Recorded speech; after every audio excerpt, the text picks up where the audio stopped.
All right. Good afternoon. Welcome to the Government Labor and Election Law Committee. I'm Chair Wells, joined by my Vice Chair, Delegate Kerr. And we are going to begin our bill hearing today with HB 1340, Delegate Marlon Ampry.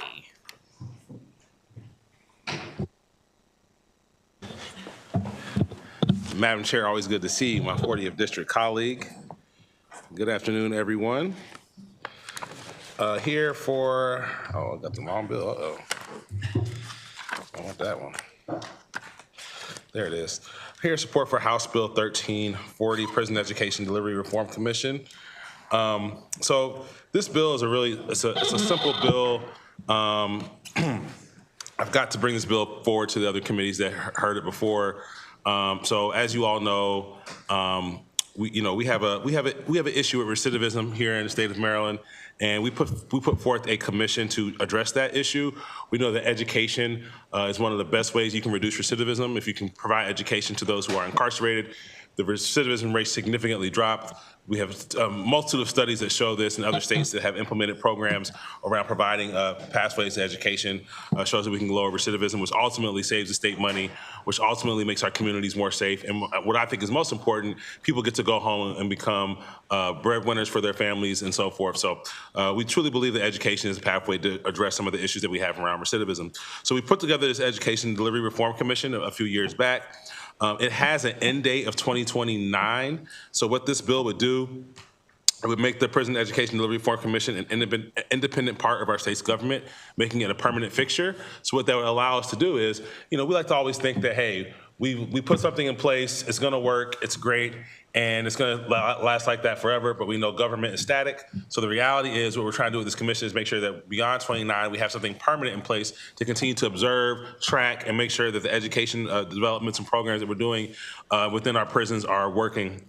House Bill 1340 will allow the commission to serve as the oversight committee to the state agencies who track education within Maryland's incarceration system. One of the issues that we have is that when individuals who are incarcerated come to prison, they don't really get any type of thoughtful tracking about how we can help serve them when they leave until they're just about to leave. So the goal here is to start doing a better job of tracking as soon as they when they become incarcerated. So let's say you have a 6-year bid, we shouldn't be working on what your exit plan is at year 5.5. We should be working on it within the first 3 months. These are the kind of things this commission is going to be working on to make sure that it does. So the goal here is just to make sure this commission lasts beyond the current end date that we have. So we want to make it a permanent fixture of our system of government, because we know that the bright minds here, we come and go. We want to have something that stays forever. So with that said, also, the commission will submit an annual report detailing the commission's activities, findings, and recommendations to both the governor and General Assembly. There's actually a link in the fiscal note for this bill that shows you the actual annual reports that have already been done to kind of give you an idea of what those reports look like.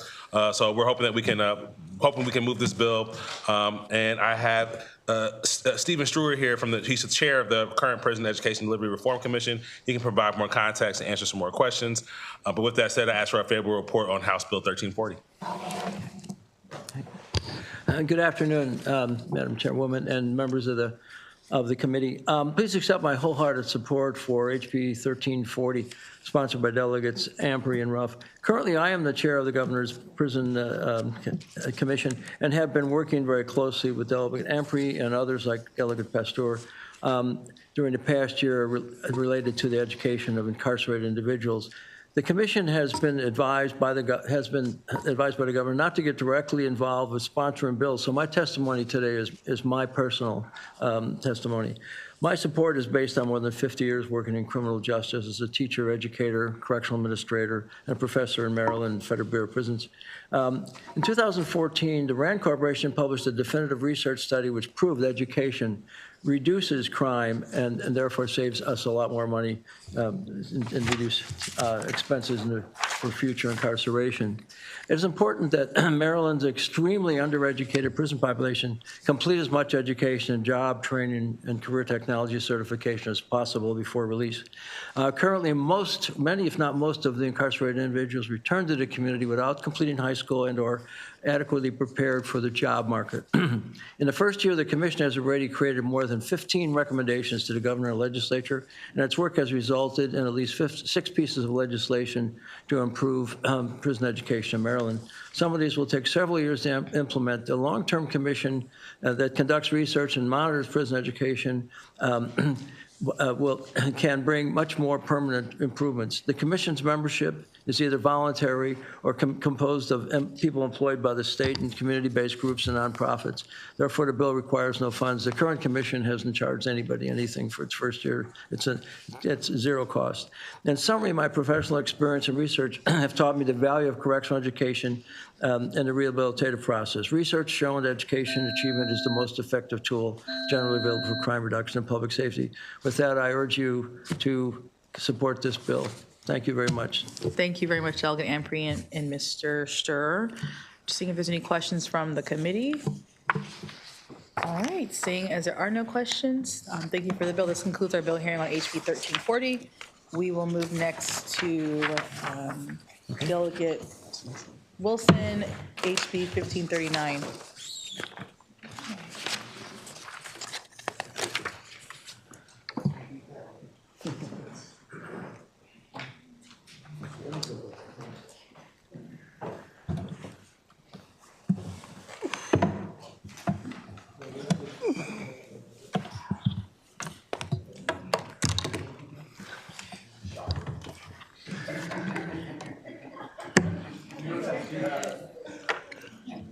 Hello. Hey. Thank you, Madam Chair, Mr. Vice Chair. I'm here to present House Bill 1539. I will say that it was hard to find this committee room. I know it's a new one, so it was a challenge to be here. But I do appreciate the time that you guys are taking. This bill is basically about accountability and protecting workers' rights. As we well know, the NLRA was established a right of private sector employees to organize and bargain collectively. This bill ensures that these protections are preserved at the state level if federal protections are weakened or withdrawn.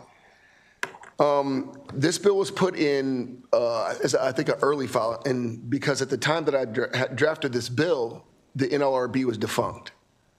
And it was my concern that if they didn't have, I think you needed at least 3 of the 5 appointed, and we just got the 3rd person.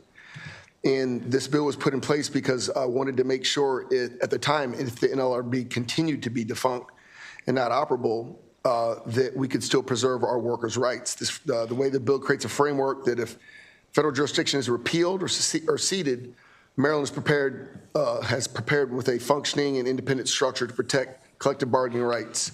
This just establishes the Maryland Labor Relations Board as an independent unit of the state government. It would be the board to administer elections, clarify representation, adjudicate unfair labor practices. It would have a clear authority to investigate violations and order remedies, ensuring rights are not theoretical but enforceable. Again, the goal is to protect these employees' rights, bargaining rights, as well as set clear guidelines, or keep clear guidelines for management and employers. Again, as we know, the NLRA is set to prevent labor disputes from disrupting our commerce as a nation and as a state. By encouraging structured collective bargaining, providing dispute resolution mechanism, this bill promotes labor peace, reduces uncertainty, and strengthens our economic climate. To be clear, this law is contingent. It would only activate if the federal NLRA is repealed or the jurisdiction is ceded. It's important that if the federal protections shift, that Maryland will not leave its workers or its employers behind. It enshrines the core collective bargaining rights as a state priority and establish a stable, accountable board to enforce them. This is forward-looking, and again, I just want to be clear because at the time that this bill was drafted, and I understand I've seen some of the letters saying that this obviously falls under the NLRB, which I do not disagree with. But after seeing what happened, and I have no idea what's going to happen in November. I have no idea if we're going to have an NLRB. And I wanted to make sure that Maryland was ahead because, and I think that everybody in this room understands, I am not the person who just runs up for every labor issue. But I believe in fairness, and I do believe in the core values of the NLRA and giving individuals the right to join a union and making sure that our employers, treat their employees fairly, but they themselves know what their rights are. So again, this bill was put forward prior to the NLRB being, I won't say fully staffed, but at least they have 3 of the 5 members that they need for quorum. I would ask that this bill be looked at. I understand that knowing what has happened on the federal level, this bill might not be needed. I still think it's something to have enshrined. I think it's important that we be ready to protect our workers if that day indeed comes. Thank you. Thank you.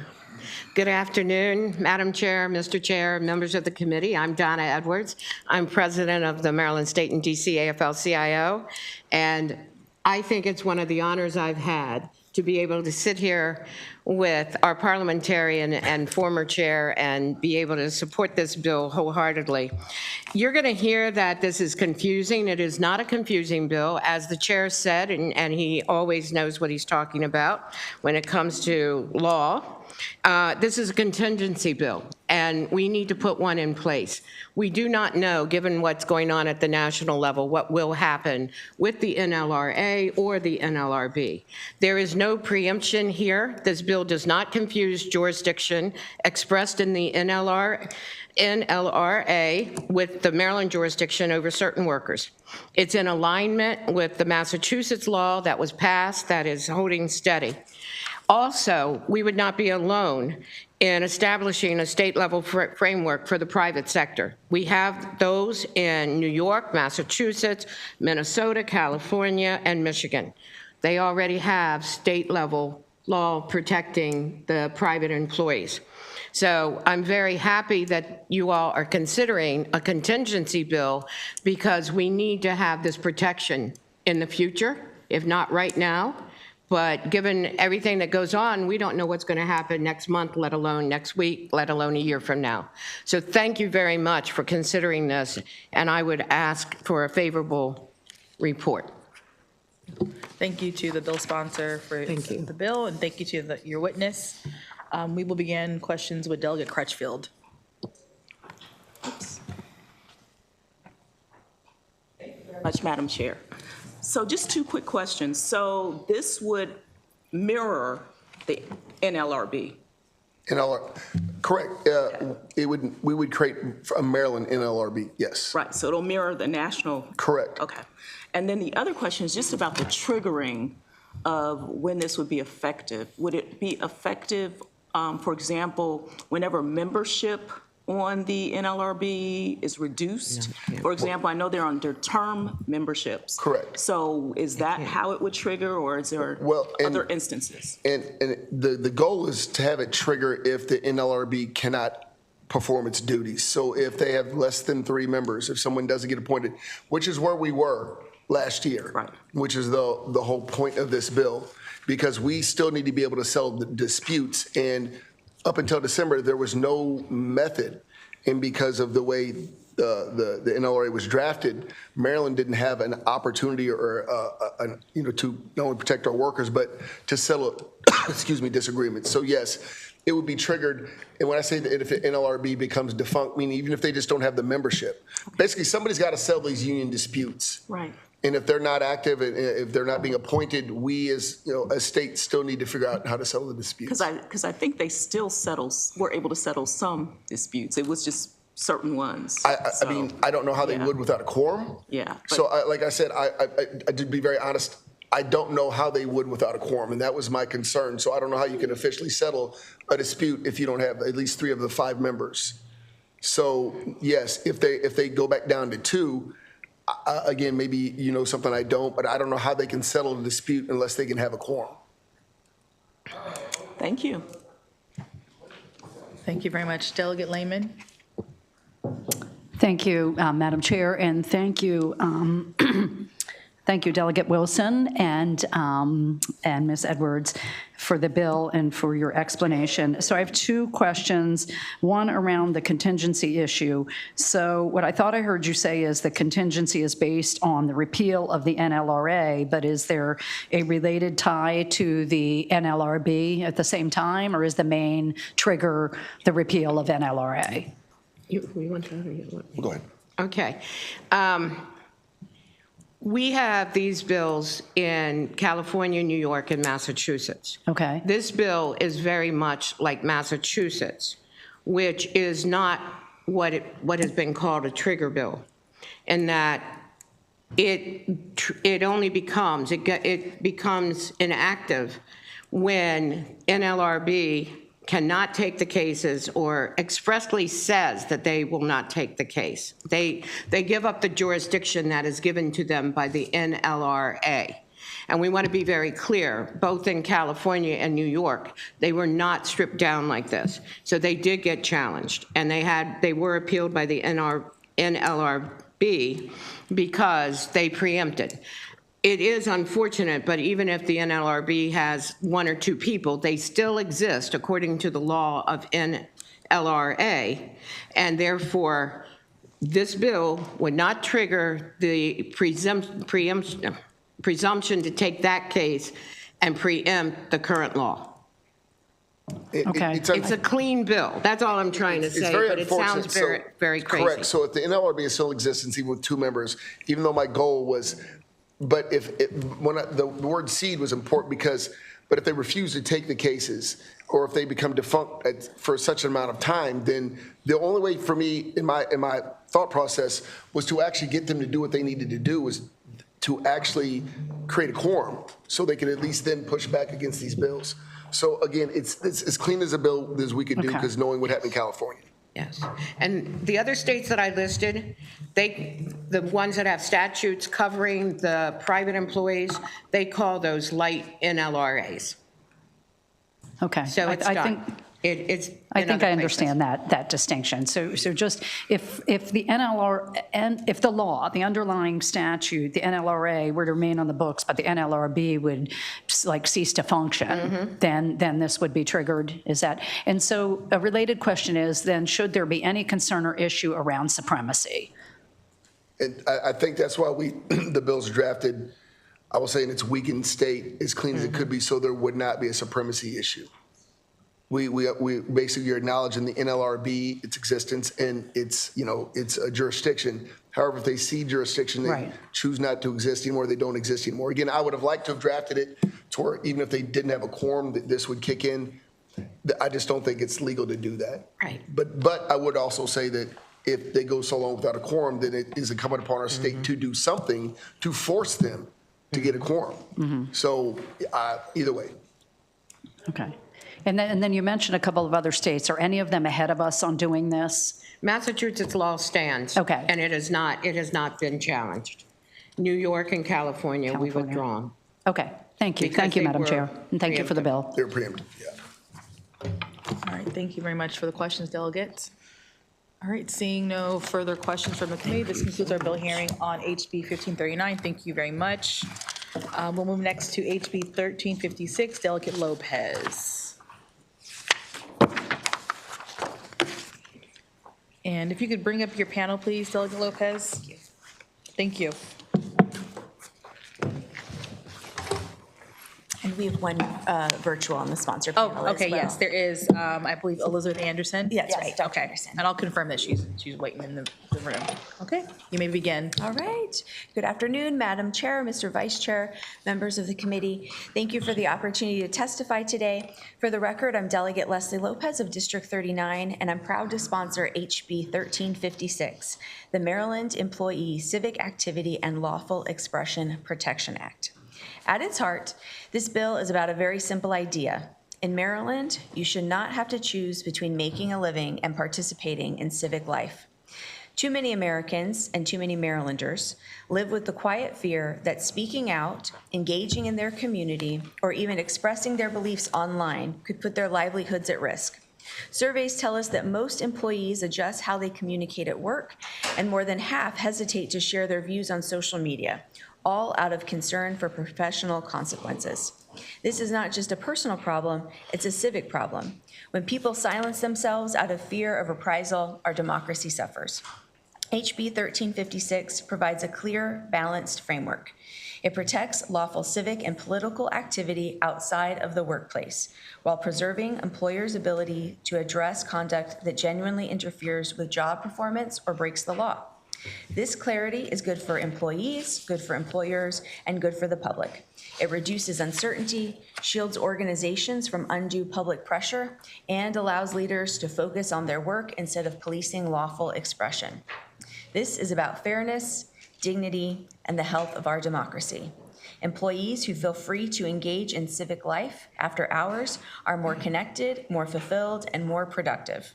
Maryland thrives when all voices have a safe space to be heard. HB 1356 is a common sense, nonpartisan step toward that vision. It says, plainly and clearly, that Maryland values both a free workforce and a vibrant civic culture. And with that, I respectfully urge a favorable report.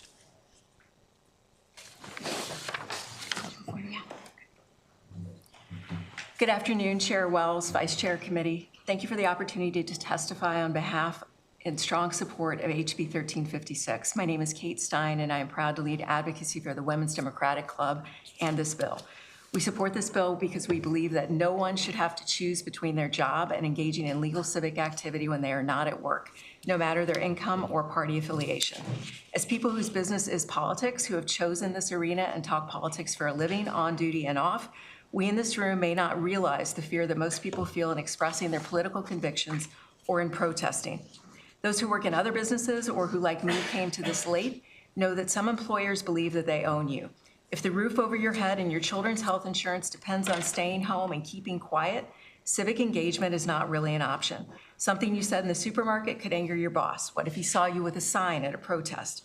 Or maybe your employer asks you to sign a statement that says they can fire you if your social media use is inappropriate. You know that they can fire you for any reason anyway, but the statement makes it way less likely you'll post anything other than AI dog videos. Maybe they encourage you to volunteer, but for charities they approve. I coached my middle kids' rec soccer team and for years had to get the outside activity approved by my business unit leaders. Working as a nonpartisan political judge in 2020 meant getting permission to take off work, refusing the nominal pay, sign-offs, back and forth with corporate, all to stand masked behind plexiglass and print ballot tickets. These things are designed to make it difficult for you to participate. They're also designed to make you afraid. HB 1356 will make it less scary for employees to participate in civic life when they are off the clock, and we need their voices in our democracy. HB 1356 explicitly protects civic activity and lawful expression conducted outside of work by prohibiting employer retaliation and compelled political speech. There are common sense exceptions and a rebuttable presumption. When only those unafraid to get fired are the ones who get to participate, our society revolves around them and their needs. A democracy in which corporate entities can speak, but employees can't, really isn't a democracy. A democracy in which only plutocrats and the very comfortable can participate. Well, that is a democracy that has become an abstraction and is meaningless. In the fervent belief that all of Maryland's citizens should be able to engage in their communities and in our democracy, we urge a favorable report on HB 1356. Good afternoon, Chair Wells, Vice Chair Kerr, members of the committee. I'm David Wachtel. I'm here in support of House Bill 1356. I'm a Maryland resident and a longtime member of the Maryland Bar. I'm also a partner in the employment law group at my firm. Our group does two things. We represent individual employees and we advise nonprofit employers on compliance. I offer this testimony both as that kind of litigator and an employer's advisor. These are my own views, but my firm supports them. A few years ago, I was quoted in an article. I said that employees could consider participating in public political activities anonymously for their own protection. And I said that if they were identified, they might not have any protection against firing. Those were actually kind of sad statements. People are most effective in civic life when they can participate openly as themselves without fear of the risk of being heard. HB 1356 will protect employees so they can participate fully and fearlessly in civic activities. It will, 1, give employees confidence that they can participate.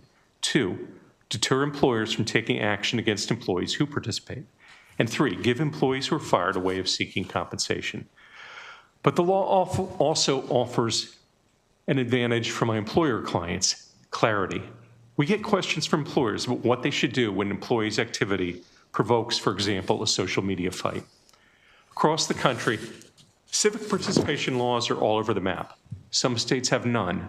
Many states that vote a lot of different ways have different kinds of civic participation protection laws. As a compliance advisor, I look at HB 1356 as something that's going to help with hard questions that we got this year.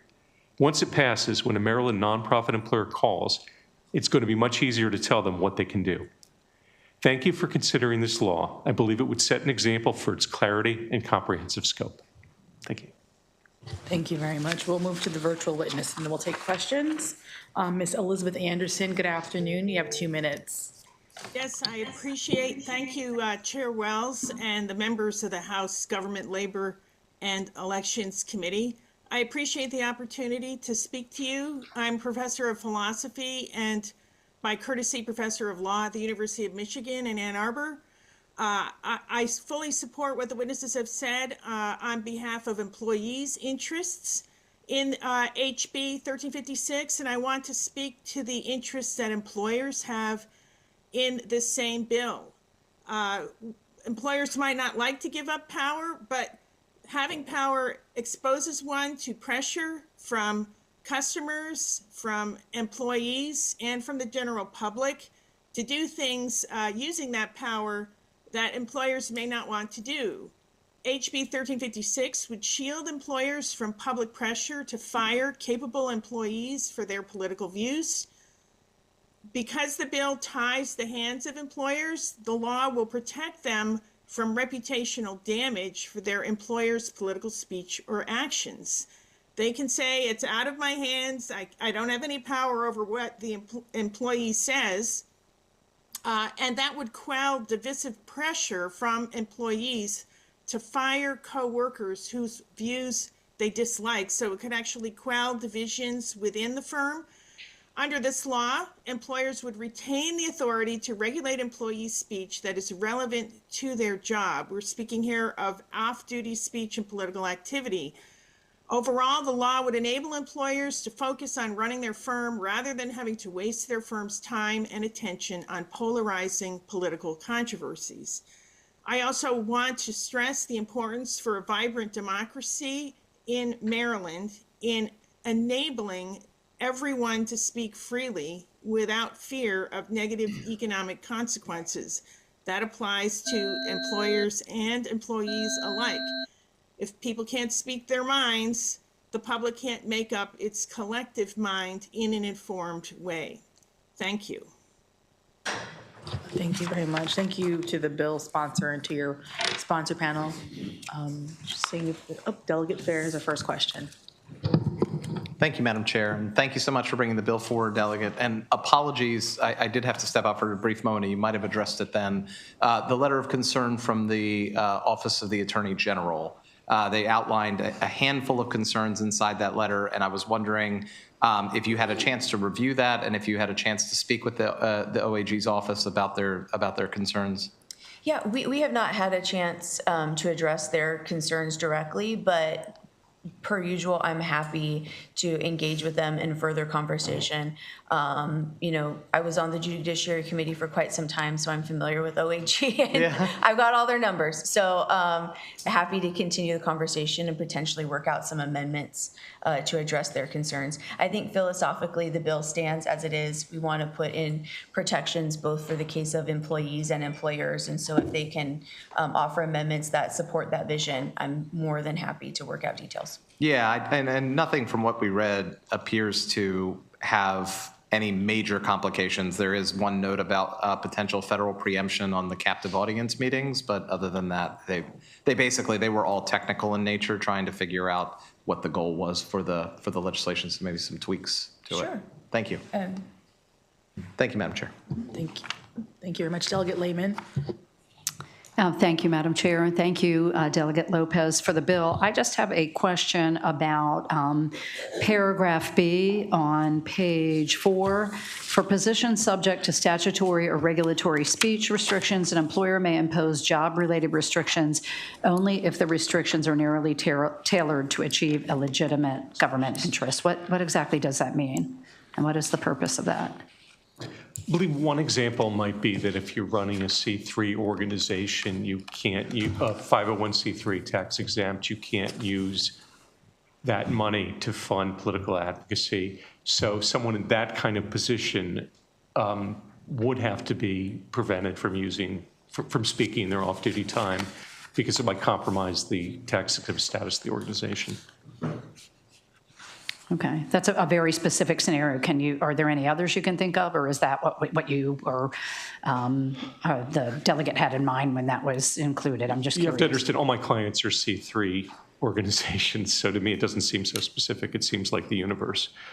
I'll think of another. The legitimate government interest part is what is confusing me a little bit, I guess. I would think if you're in a position where you speak for an organization like the spokesperson for the police department, there are things you can't say because they would undermine confidence in the police department. That might be a better, more general example. Okay, thank you. Thank you, Madam Chair. Delegate Tomlinson. Thank you, Madam Chair. Much like Delegate Fair, I came in late, so sorry I missed what you had to say. But just to be clear, like I see testimony in here from the Montgomery County Democrats Club. This would give protection to anybody, regardless of your party background or affiliation or ideology. Mm-hmm. Whether it's good, bad, crazy, Yeah. but right. Fortunately or unfortunately, it is nonpartisan, so it goes to protect anyone's civic activity. And with, does this also give protection? Because I know we saw this. I've been on the receiving end of this, where with social media, where somebody will see a post and then next thing you know, they're sending it to my employer and they're saying, how can you have, this conservative, who said this or supports this working for you? So does this also protect you? Would this also protect employees who express their express views through social media? Sure, would you like to? Yeah, absolutely. It protects, it's regardless of what the content is, it protects the employee. Okay, thanks. Delegate Schmidt.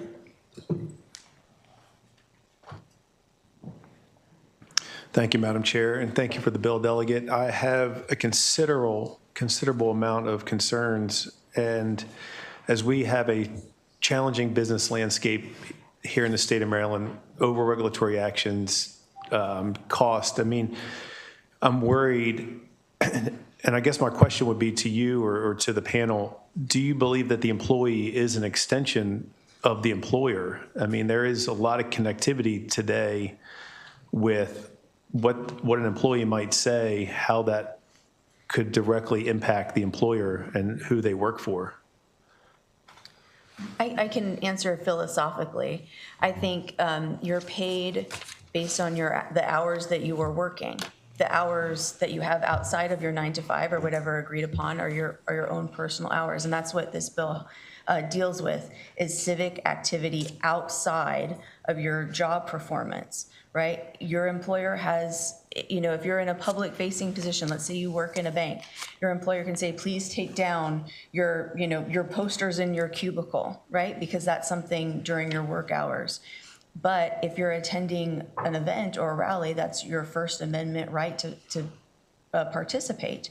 And so it's different. I think in some ways, it helps provide employers get clarity on what they can do and what they can't do, and also provides them a reason why they might take a certain action or why they can't take a certain action. Right now, it's ambiguous. And the more people that are participating civically, the better it is for our country, but it can be difficult for employers. So this bill is an attempt to give them clarity as well.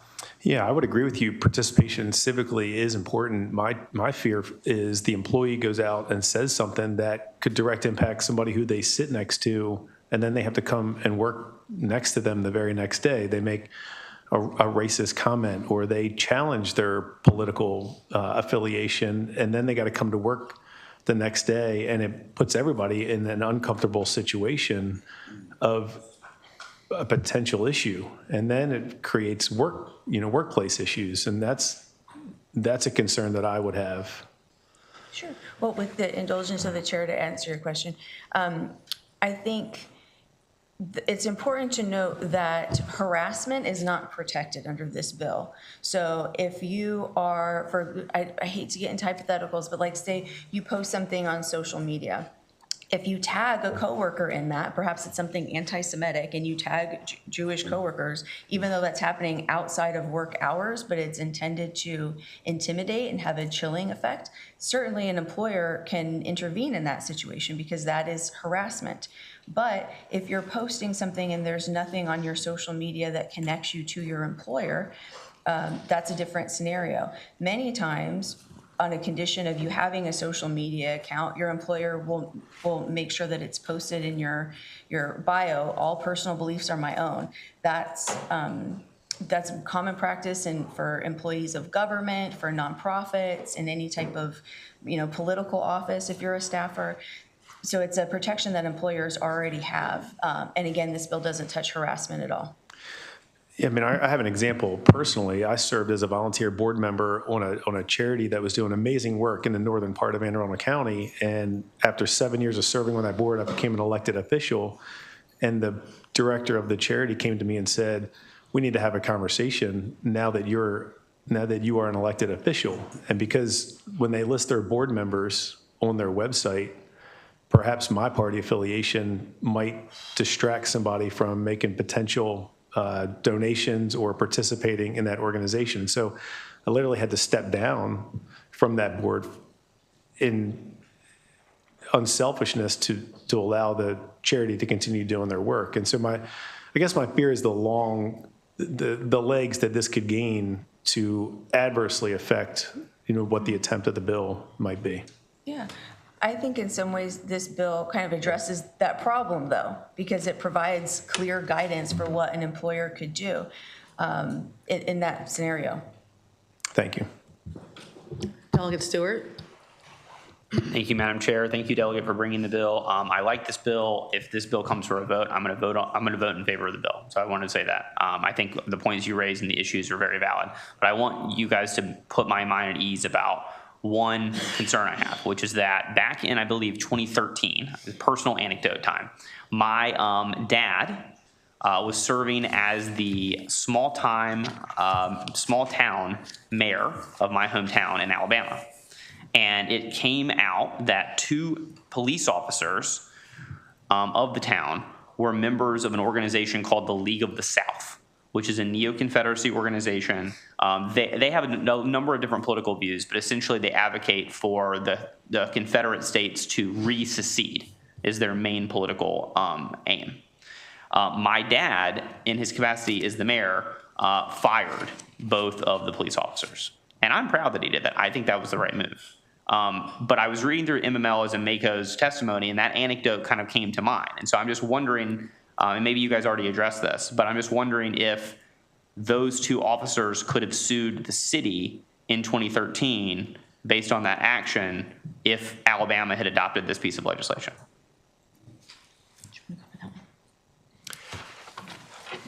I think that may get to the example we talked about in response to the other delegate, that it says positions subject to statutory regulatory speech restrictions.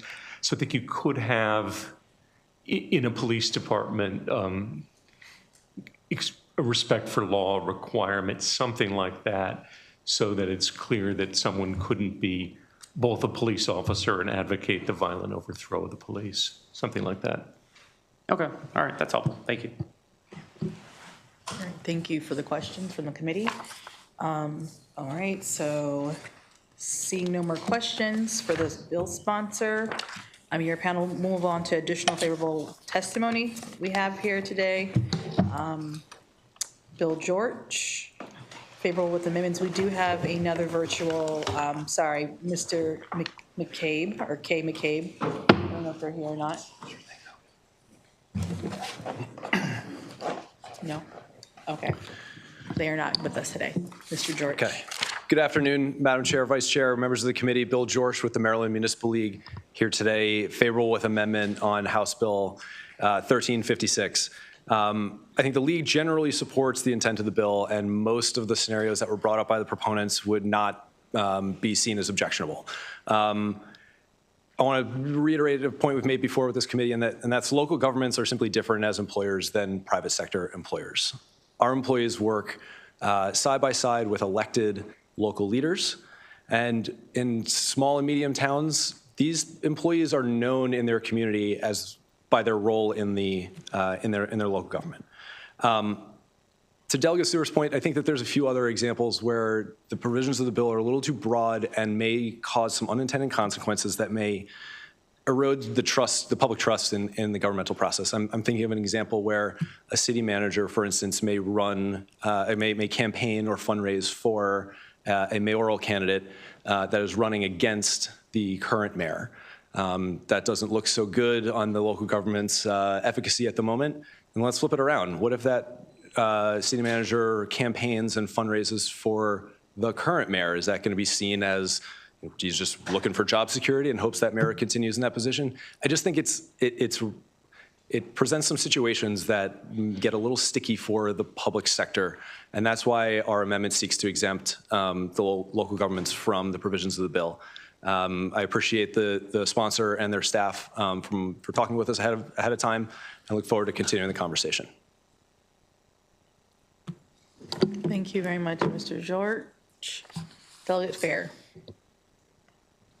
Yeah, thank you, Madam Chair, for the opportunity. This seems to be an ongoing theme, and I'm just trying to wrap my head around it. We as government keep mandating to private industry that they need to play by a certain level of rules. But then the argument that we keep hearing from MACO and MML and others is they keep coming down and saying, well, yeah, we should make private entities do that, but we need to exempt local jurisdictions and municipalities and county governments from all of these efforts. And can you help me understand why, the old adage, what's good for the goose is good for the gander kind of adage doesn't apply here? Sure. Yeah, and it really is, it boils down to the inherent nature of the defined political and civic activities that are articulated in the bill are inherently could compromise the trust and the operations of the government itself, right? I just find that there are scenarios where this could play out in a way that wouldn't at a bank, right? Yeah. If the teller at the bank isn't working with someone who is voted into office that they can then campaign against. It just seems ripe for contradiction, and I think that there may be a path forward here, and we're more than happy to work on it. I just wanted to highlight that in this instance, there's just a fundamental difference between the public and private sectors. Yeah, and I think I think to the delegate's point, unless I misunderstood the point that she was making, she's saying an employee that works for a local government should be able to go to their work that day and then go home and in their own free speech capacity be able to express their First Amendment rights however they so choose to do so and not be held accountable by going back into the workplace after that. Your position is you're uncomfortable with that perspective? I understand the employer retribution part. I think we can agree on is a decent provision of the bill. I think that the part that raises some uncomfortability is codifying these practices that may lead to situations that make our members uncomfortable, and that is, again, just the conflicts that we can see arising with the inherent nature of the public employees working with the publicly elected officials. Okay. All right. Thank you very much. Thank you, Madam Chair. Thank you very much. Okay, thank you for your testimony, Mr. George. Seeing no further questions for you, we'll call up our unfavorable witness, Carrington Anderson. Good afternoon. Thank you, Madam Chair, members of the committee. Carrington Anderson here on behalf of the Maryland Association of Counties in respectful opposition to House Bill 1356. First, I would say I think I echo everything that my colleague from MML said. And you have MACO's written testimony. A few things that I do want to point out is counties do want their employees to feel the right to be active and engaged residents, and we support that. I think our concerns with the bill is that it is defined very broadly. Civic activity is defined very broadly. Political activity is defined very broadly, and so is lawful expression.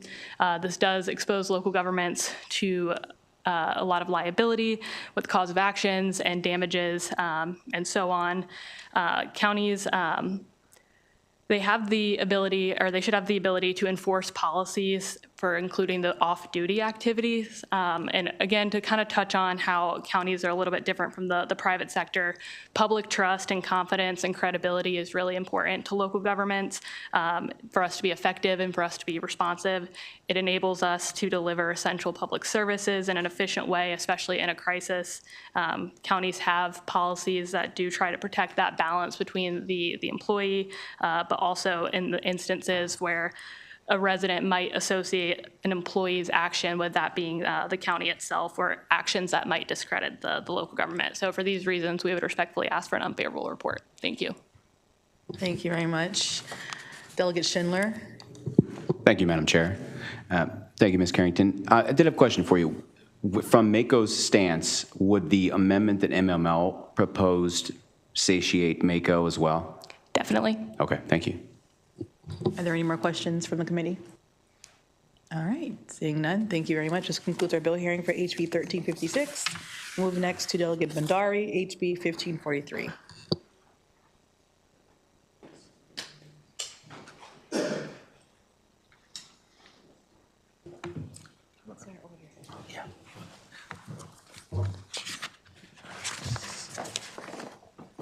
Who's on the panel? I don't remember.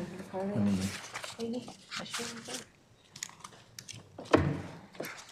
right.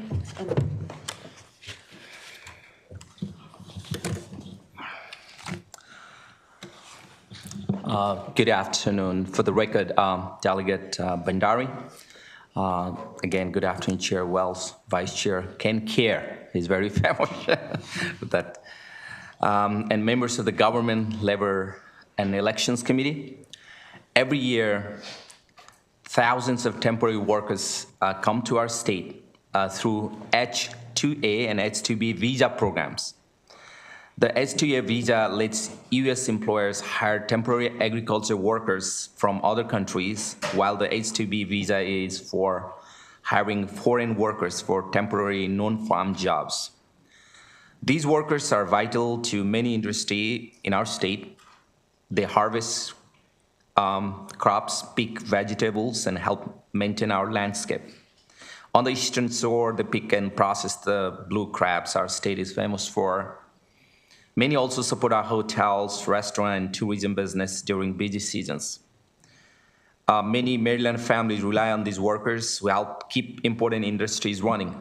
But many of these workers come from far away and are often unfamiliar with our laws, language, and the system that mean to protect them. Sadly, some workers face big challenges even before they start their jobs. Some are charged high recruitment fees or get misleading information about their work and living conditions. Many arrive already in debt just to get the chance to work. Since their visa depends on their employer, many workers are afraid to report unsafe conditions, unpaid wages, and unfair treatment. They worry they could lose their jobs, housing, or even their right to stay in the country. For many, the risk is just too high. Because of this, many problems are never reported. Workers might not know where to get help, might not understand their rights, or might be afraid of retaliation.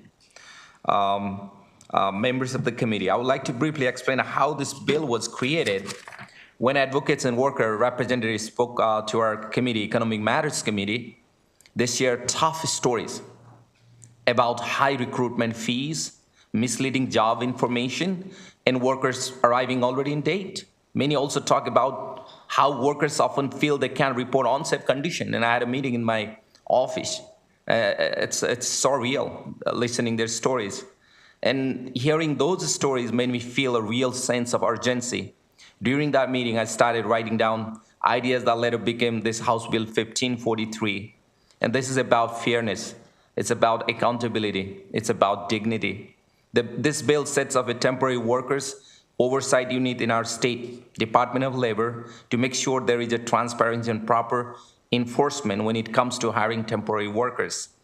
It improves oversights, lets our Department of Labor review recruitment practices and working conditions, and make sure workers have a safe and easy way to report concern.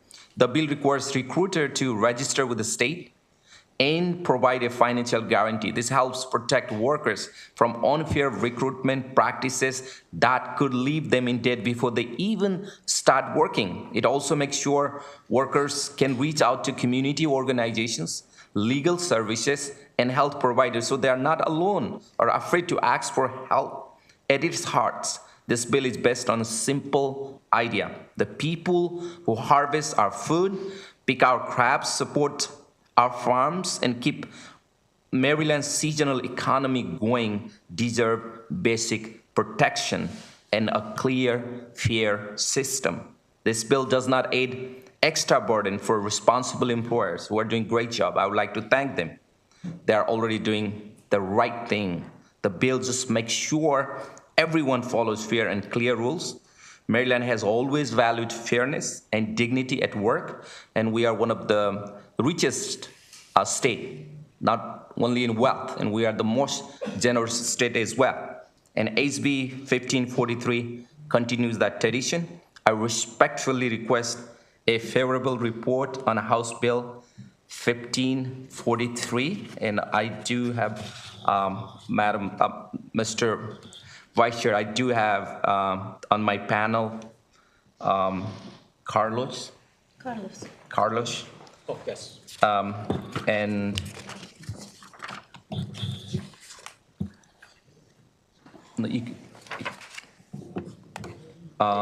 Delegate they're Bhandari, from Maryland Legal Aid.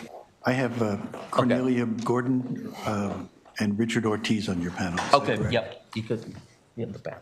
Okay. Yep. Okay, and just a reminder, witnesses get 2 minutes to testify. Okay. And we have Carlos from Delegate Andre Johnson who will be helping us to translate. Yeah, you can sit here. Oh. Okay. Thank you. Thank you. Good afternoon, everyone. Chair, Vice Chair, members of the committee, thank you so much for this opportunity. Before to start, I would like to ask you, how many of you have ever eaten a crab cake? Just two? Oh, yeah, thank you, everyone. And I want to say this because the big majority of the workers are seasonal workers with this visa, H-2B, to be specific. And for almost 2 decades, CDM, Centro de los Derechos del Migrante, or the Center for Migrant Rights, has worked alongside migrant and immigrant families and communities to ensure that borders are not a barrier to justice and that migrant workers' voices, experiences, and priorities shape labor migration policies. Priorities shape labor migration policies. With offices in Baltimore and throughout Mexico, we provide direct representation and referrals for migrant workers and their family members. We build migrant workers leadership and advocates for improved working conditions in the U.S. And we are here to support HB 1543 because this bill will help protect migrant workers from economic coercion and recruitment, improve worker accessibility of the Maryland Department of Labor administrative complaint process, and make explicit migrant workers' rights to guests and employer provide housing. We support the additional protection from recruitment fees and other forms of economic coercion and recruitment, as well as the protection from retaliation. Workers report being charged high fees and costs by recruiters. These debts and contract terms like breach fees that are triggered if a worker wants to leave the job, coerce workers into staying on the job, regardless of the condition. We support the guarantee of migrant workers' right to have guests and employees provide housing, which ensure their access to crucial services and information. For this reason, we urge you to issue a favorable vote of HB 1543. Thank you so much, and we are ready to continue working with all of you to make sure everyone in our state have access to their rights. Thank you. Good afternoon. Thank you, Chair. Vice Chair, my name is Cornelia Bright Gordon, and I'm coming to you from Maryland Legal Aid, testifying in favor of House Bill 1543. We provide robust legal services to agricultural workers throughout Maryland and Delaware, including each of your jurisdictions. Our farm worker program has visited 467 farm worker housing camps and talked directly with 976 H-2A farm workers over the past 2 years. Maryland Legal Aid workers and clients face language barriers, local xenophobia, unfamiliarity with surrounding community and culture. They should not suffer further under employer-imposed isolation that deprives them of critical information and resources. As recently as last growing season, we were turned away, and past years were even threatened with arrest, trying to bring legal education to temporary workers where they live.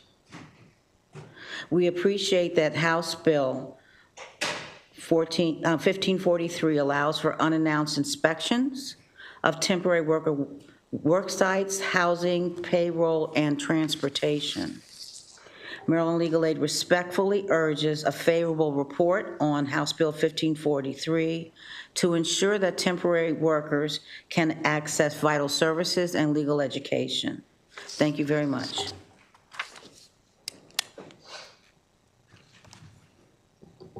Is that, okay, maybe next.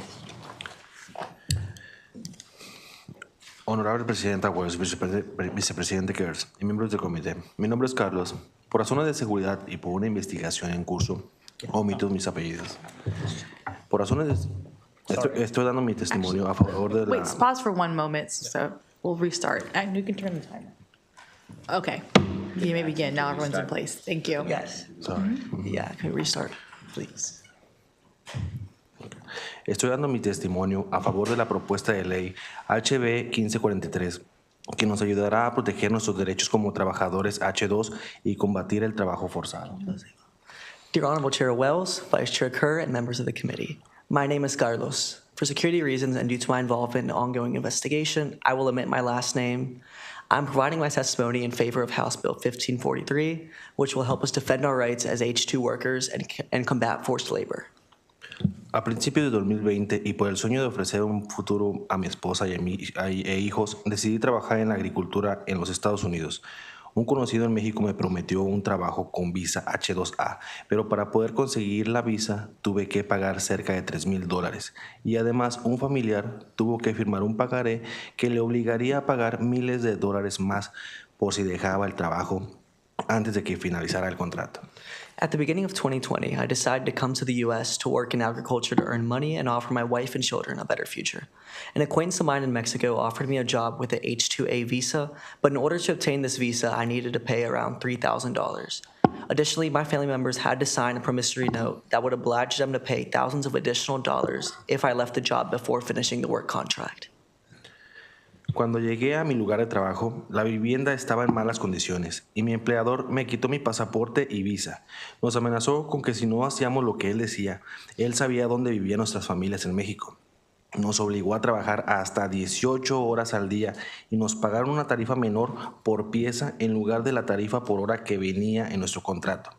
Cuando me cansaba y no podía trabajar, mis supervisores me llegaron a golpear. When I arrived at my workplace, the employer-provided housing was in bad condition, and my employer withheld my passport and visa. He threatened me that if I didn't do as he asked, he knew where my family lived in Mexico. He forced us to work up to 18 hours a day, and they paid us a lower piece rate instead of the hourly rate that was in our contract. When I was too tired to work, my supervisors would beat me. Cuando tomé el valor de organizarme con mis compañeros y plantearnos nuestras preocupaciones, el empleador dijo que si algún trabajador renunciaba o era despedido, tendríamos que pagar una multa que nos cobraría cuando regresáramos a México. Esto me obligó a quedarme en el trabajo porque no tenía dinero y temía que mi familia sufriera daños físicos. Días más tarde fui despedido y tuve que regresar a México. When I gathered the courage to organize with my coworkers to share our concerns, our employer told us that if a worker quit or was fired, then we would have to pay him a fee that he charged us when we returned to Mexico. This forced me to stay at work because I did not have much money and I feared that my family would be physically harmed. A few days later, I was fired and I had to return to Mexico. Desde entonces, los reclutadores me amenazaron exigiendo el pago de las multas, incluida la multa por despido y el pagaré firmado por mi familiar. Fue tanta la presión que junto con mi familia nos vimos obligados a abandonar nuestro hogar para escapar de amenazas. HB 1543 ayudaría a evitar que más trabajadores temporales sean víctimas de pagos ilegales como los que me exigieron a mí. También garantizaría que organizaciones como el Centro de los Derechos del Migrante puedan acceder a las viviendas proporcionadas para el empleador para poder hablar con personas trabajadoras. Si yo hubiera tenido este acceso a esa ayuda, no habría permanecido atrapado en una situación de trabajo forzado. Since then, the recruiters threatened me and demanded I pay the fee, which includes the breach fee and the promissory note that was signed by my family members. I was facing so much pressure that I had to flee my home with my family to escape these threats. HB 1543 would help future temporary workers avoid becoming victims of illegal fees, like the one I was forced to pay. The bill would also allow organizations such as Centro de los Derechos del Migrante to access the employer-provided housing to talk to workers. If I had access to the support, I would not have remained trapped in forced labor. Hoy ustedes tienen la oportunidad de evitar que otras personas pasen por lo mismo que yo. Les pido que voten a favor de HB 1543 para que ningún trabajador en Maryland tenga que elegir entre soportar abusos o perderlo todo. Su voto puede significar la diferencia entre el silencio y la protección entre la explotación y la dignidad. Mandemos un claro mensaje de que en Maryland el trabajo forzado y la coerción no tienen lugar. Muchas gracias. Today, you will have the opportunity to avoid that other people have the same issues that I had. Today, I urge you to vote in favor of HB 1543 so that no worker in Maryland has to choose between supporting abusers or excusing them. Your vote may mean the difference between silence and protection against exploitation and dignity. Let's send a clear message that today in Maryland, forced work and coercion has no room. Thank you very much. Thank you. We also have testimony from, I apologize, Ashwini Jai Singh. Favorable testimony. Yep. Thank you. And are you Miss Rachel Micah Jones? Yes. Okay, I have you listed as favorable with amendments.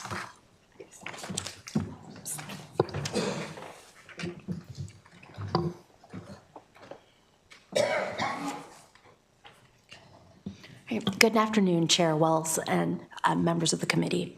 My name is Ashwini J. Singh. I'm an immigration attorney at the University of Maryland Safe Center for Human Trafficking Survivors, and I work on labor trafficking cases. The Safe Center provides comprehensive services to survivors of human trafficking as well as engages in research and advocacy. We coordinate statewide efforts through the Maryland Human Trafficking Task Force, including leading the task force's Labor Trafficking Committee. I'd like to bring some perspective today on how HB 1543 will bolster anti-trafficking efforts. We have seen how workers on temporary visas are vulnerable to labor abuses and trafficking. Stories like Carlos just shared. Significant abuses include wage theft, discrimination, unsafe conditions, fraud, and coercive threats. High recruitment fees trap workers in debt. Further, employers have used threats of deportation or blacklisting from visa programs to keep workers silent and working in abusive conditions, a dynamic that has only increased in the current climate. And when visa programs bind workers to their employers for status, all these factors create conditions where labor trafficking cases persist. HB 1543 will work to lessen how employers and potential traffickers are able to exercise control over workers and provide important measures for accountability and transparency. We support HB 1543 as an anti-trafficking and worker rights measure for the following reasons. One, workers' access to service providers on site, especially within employer-provided housing, will limit how employers can isolate and coerce workers, a prevalent dynamic in trafficking cases. Two, establishment of a temporary worker unit will allow vulnerable workers to exercise their rights and more easily file complaints. The language access provisions are critical for this to occur. And three, it will provide greater accountability for recruiters and employers to limit their ability to perpetuate abuses. For these reasons, we urge a favorable report. Thank you. Thank you. Good afternoon. Thank you, Chair Wells, Vice Chair, committee members for the opportunity to testify today. My name is Rachel Micah Jones, and I chair Migration That Works. At a time when our federal government is terrorizing our immigrant and migrant communities, drastically cutting H-2A workers' wages and stripping away critical H-2 worker protections, our Maryland lawmakers need to take action to prevent forced labor and human trafficking in our state. Maryland must ensure that the H-2 workers who harvest our fruits and vegetables, operate our carnival rides at our state fair, mow our lawns, care for our horses at the racetrack, and pick crab meat are protected. Migration That Works is a coalition of labor unions, migrant rights organizations, anti-trafficking groups, and researchers who are advancing an alternative labor migration model that respects the rights of workers and their families. Our members have documented illegal fees, fraud, discrimination, retaliation, and forced labor in the H-2 programs, which tie workers to a single employer. H-2 employers wield tremendous power over workers. They decide who gets into the country, they control workers' housing and their working conditions, and they decide who can return in subsequent seasons. HB 1543 would help protect migrant workers from economic coercion and recruitment, improve accessibility to the state's complaint process, and make explicit migrant workers' rights to invite guests from critical health and legal service providers into their employer-provided housing. All migrant workers who work in Maryland on temporary work visas should benefit from these protections. Recruiters from outside of Maryland often recruit H-2 workers to work in our state. We recommend that the committee amend HB 1543 to ensure that they are also covered by the requirements. Finally, we support HB 1543's guarantee of migrant workers' rights to invite critical service providers to their housing and suggest that that provision be amended to include an anti-retaliation protection for exercising that right as well. For these reasons, Migration That Works urges a favorable with amendment vote on HB 1543. Thank you. Thank you. Thank you all for your testimony. Delegate Sample Hughes. So, thank you, Madam Chair, and thank you, Delegate, for the bill. I did have a few questions. I wanted to first and foremost say, this is a very important issue, and I'm glad brought it to our table, and was just trying to really acknowledge the fact that it needs to be a level of transparency as things that go on. So I did have some questions around clarification. Can you speak to the surety bonds? Now, those bonds are already being taken up by the United States Department of Labor, and the farmer or whatever the entity is, they're already responsible for paying anywhere from $5,000 to $75,000, and this bill calls for an additional $10,000, at least $10,000. Is that duplicative, or I just need to understand that part? Yeah, so I would say a couple of things. I don't actually believe that all employers, particularly in the H-2B program, are required to post any kind of bond. And so I don't think it's duplicative. I may be mistaken, but I have worked with temporary workers on H-2 visas for more than 20 years. And what I would say is that it's often really difficult also to collect in these cases because, employers reincorporate with new names or they disappear. And so the posting a bond, I think, is, certainly really important to ensure accountability in the programs. So how would you definitively decide or know if some posted bonds and some didn't? I don't believe that there's a bond requirement for H-2B employers. I may be wrong. I think there, but go ahead. I may. Okay, you can get back to me on that one. I'll get back to you. I was just reading the federal law on that piece. I did also want to ask you, Delegate, with regards to the fiscal note on it, and I know it pertains to ramping up a whole new division and all of those things. Are there any parts of what you're asking for able to be implemented to some degree if in fact this fiscal note hinders the movement of a whole new creation of a unit? Absolutely, would love to work with the committee to bring down the fiscal notes. What part of it do you think you would be able to, is it the education piece of it? Is it the inspections? I don't want to hear that people are being harmed and things are going on, and I'm just curious what could be done, but within the confines of what we as a state could do versus a lot of these things on the opposite side are federal. So I was just trying to curiously, what could we do with being mindful? Yeah, I mean, frankly, I was surprised by the level of staffing that the fiscal note suggested was necessary. I mean, certainly we would welcome that level of staffing, and, but again, it seems like a lot of these activities could be completed with a lower level of staffing. That would be my sense. But again, we would welcome certainly that level of staffing. And Delegate, I'm also reading a fiscal note. I was also surprised, and as the federal fiscal 2023, there were nearly 3,700 temporary workers under 2 programs in Maryland. I'm not sure why the fiscal note is so high. So we'll definitely work out. The other thing that I couldn't understand is the impact of the fines, the penalties, because, yeah, certainly seems like there might be opportunity for penalties in a lot of these, in a lot of these cases. Okay, and last thing, Madam Chair, have you talked to the Farm Bureau or the seafood industry at all, and to see, can there be additional education that's taking place? Anything in that realm? Have you spoken with those 2 industries at all? No, I have not, but would love to collaborate on this bill and how we could make it better. Okay. Okay, thank you. Thank you, Madam Chair. Thank you, Delegate.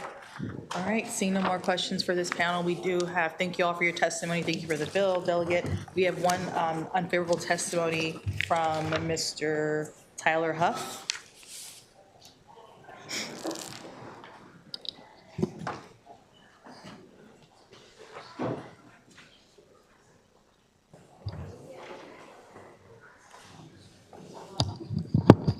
Thank you, Madam Chair. Members of the committee, for the record, Tyler Huff, Maryland Farm Bureau, here today in respectful opposition of HB 1543. I will start by saying I completely agree with what the proponents were saying, that the bad actors that are taking advantage of these vital and necessary workers need to be held accountable.